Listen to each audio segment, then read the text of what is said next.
On April 2023, New York City arrested two American citizens for being unregistered foreign agents and obstructing justice. Chen Jinping, one of the defendants, entered a guilty plea for being an unregistered foreign agent in Brooklyn Federal Court this week, and he will face a sentence in May 2025. His co-defendant, Lu Jianwang, has pleaded not guilty and is awaiting trial. The charges against the two men stem from their operation of an unregistered Chinese police station in New York's Chinatown. They claim to be a non-profit organization, occupying a full floor of a nondescript building that served as a social gathering place for people from the Fujian province in China. This case is part of a larger issue of China organizing and promoting the creation of overseas police stations to monitor Chinese citizens and their diasporas and exert control over them while they are outside of mainland China.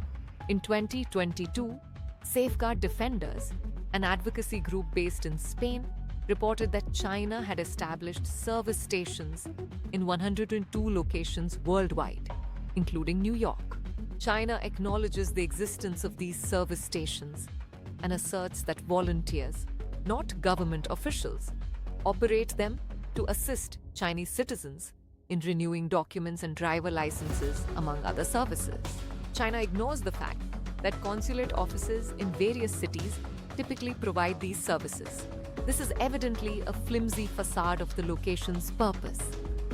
Given that Mr. Lu is accused of receiving direct requests from Beijing officials to locate a pro-democracy activist against China in 2022, and of attempting to coerce a Chinese fugitive to return to China in 2018.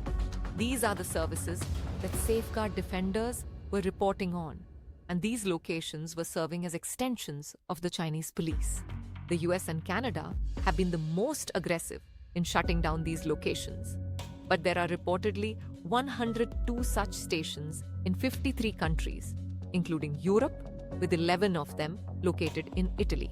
Unlike the US and Canada, Europe has concerns about these locations, but is also not taking any action against them. One European exception is the Netherlands, which has initiated an investigation into the presence of the stations.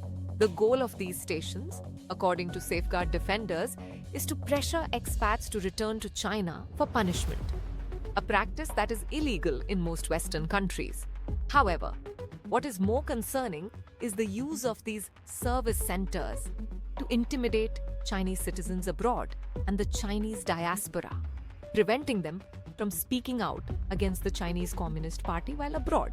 The most concerning aspect of this accusation is its intended use to exert intimidation and control over individuals the Chinese government considers to be its people living outside its jurisdiction. This accusation appears to be accurate based on the charges against Mr. Lu and Mr. Chen in Brooklyn. The US is taking the issue more seriously than Europe and has stated that this is part of a transnational repression operation that is meant to intimidate opponents to the Chinese regime and other repressive countries. The US is concerned that locations such as the 102 service stations could potentially target not only foreign citizens and the diaspora, but also individuals within the US who may oppose China or other repressive countries to intimidate them into silence. These Chinese-supported locations, along with other countries that adopt the Chinese model, pose a direct threat to the sovereignty of the countries they operate in.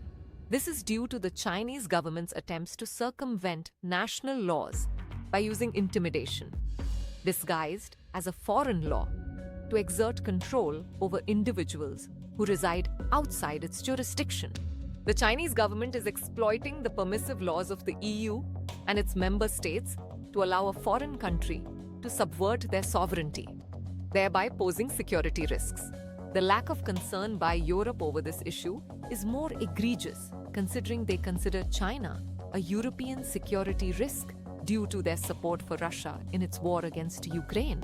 Allowing these stations to exist could lead to their use for intelligence collection and espionage, and even intimidation, thereby instilling fear in Western citizens, preventing them from exercising their usual freedoms.